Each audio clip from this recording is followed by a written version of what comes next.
os santos da igreja primitiva pregaram, quando eles espalharam o Evangelho? Vejamos atentamente o Novo Testamento, especialmente o livro dos Atos. Por onde quer que fossem, eles pregavam diligentemente o fato de que Jesus é o Cristo.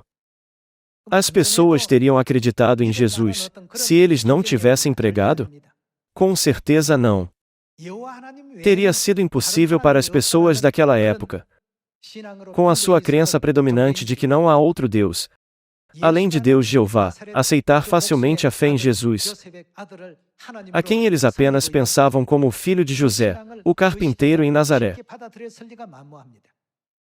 Porém, a Bíblia e os profetas testificam que ele é Deus Jeová, a quem eles serviram, e que Deus veio a esta terra em carne. A Bíblia também testifica que na última época do Espírito Santo, ele concede a graça da salvação à humanidade. Com a Páscoa da Nova Aliança na Coreia, o país do Oriente. Devemos explicar e informar as pessoas sobre esse fato. Quão ansiosamente os apóstolos Paulo e Pedro, e os numerosos profetas da igreja primitiva ansiaram e anteciparam a vinda do reino de Cristo sem abandonar a sua fé. Apenas porque cremos em Cristo Ansanhon, isso não significa que não cremos em Jesus. Porque quem é Cristo Ansanhon? Ele é Jesus Cristo que veio a esta terra, há 2000 anos. Portanto, somos aqueles que realmente creem em Jesus. Quando entendemos claramente o nome do Pai, do Filho e do Espírito Santo, o mistério da salvação de Deus é revelado.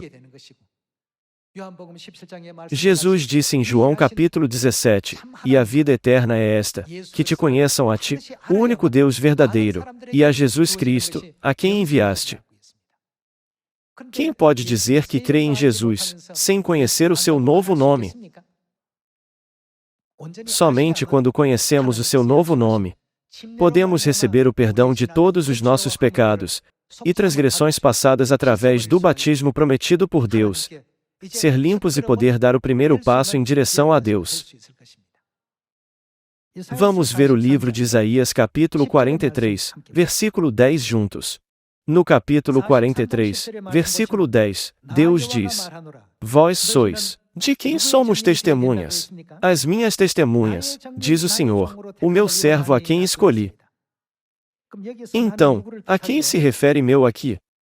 Deus Jeová declarou: Vós sois as minhas testemunhas, e o meu servo a quem escolhi.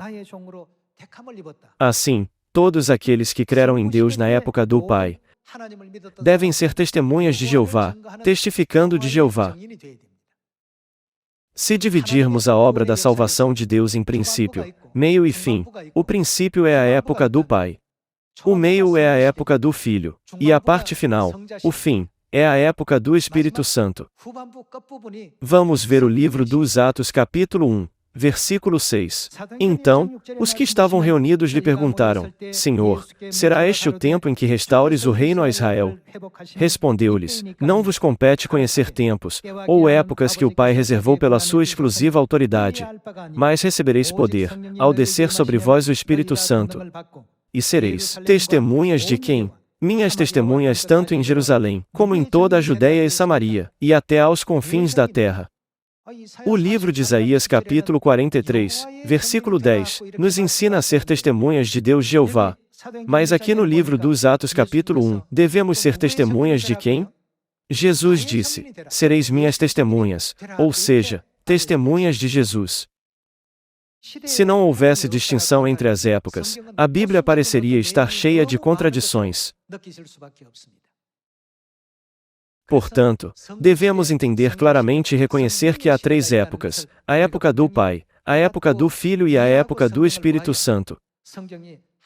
Então, podemos confirmar que a Bíblia não é contraditória, mas Deus graciosamente conectou tudo.